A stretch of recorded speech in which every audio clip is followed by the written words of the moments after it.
Tiniyak ng Malacanang na hindi apektado si Pangulong Marcos Jr. at sa pagiging host ng Pilipinas sa ASEAN ang iba't ibang issue sa bansa tulad ng impeachment laban kay Vice President Sara Duterte at umano'y pagkakasangkot ni dating House Speaker Martin Romualdez sa korupsyon. Si Clazel Pardilla sa sentro ng balita, live.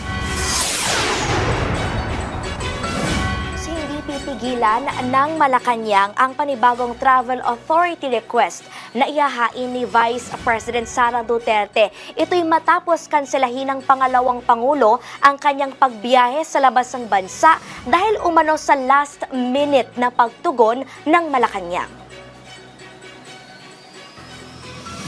Noong April 14, nag-apply ng travel authority si VP Duterte. Tinugunan ito noong April 22 o isang araw bago ang kanyang nakatakdang pag-alis. Patungo ng Netherlands ang bise kung saan nakapiit ang kanyang ama na si dating Pangulong Rodrigo Duterte. Papunta rin siya ng South Korea, Belgium, Germany, Britain at Northern Ireland na magtatagal mula April 23 hanggang May 14. Pero kinabig ng pangalawang Pangulo ang kanyang paglabas ng bansa dahil umano sa uncertainty sa pagkuha ng permiso. Hihingi raw ng bagong request si Duterte. Sana raw iproseso agad at bigyan ng sapat na oras para makapaghanda. Hindi lamang ilang oras bago ang kanyang nakatakdang pag-alis. Ang sagot dyan ng Malacanang, ang Vice Presidente, ayon naman po sa records, ay nakakatanggap po ng dokumento para sa travel authority niya a day before her intended vacation.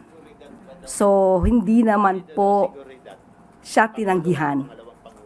Wala pa sa record na kapag siya'y nag-request ng pagbabakasyon or personal trip ng mahabang araw or mahaba na panahon na siya'y tinanggihan. So, para sabihin na last minute resolution or decision to, hindi po ganon. tinabla rin ng Malacanang apela ng pangalawang Pangulo na bigyan ng confidentiality ang pangangasiwa ng mga sensitibong dokumento para matiyak ang seguridad ng pangalawang Pangulo. Siya po ay isang public servant. Hindi po siya pribado. Hindi po maitatago ang mga bagay-bagay na nais niyang itago. May mga bagay na dapat nalalaman ng publiko dahil siya isang public servant. Sa gitna anya ng krisis sa Middle East at paglitaw ng kahina-hinalang halos 7 bilyong pisong transaksyon sa mga account ni Duterte at kanyang asawa, ang tanong ng palasyo, Kung kayo ang tatanungin, kung kayo ang Vice Presidente, nararapat ba na magbakasyon? Kung yan po ang nais niya na magbakasyon at mag-world tour, ibigay ang hilig.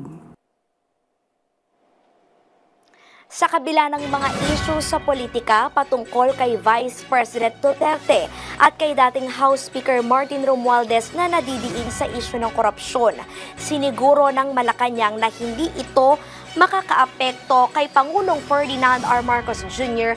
at pag-host ng Pilipinas sa ASEAN Summit. Yan na muna ang pinakahuling balita. Balik dyan sa studio, Jules. Maraming salamat, Clazel Pardilla.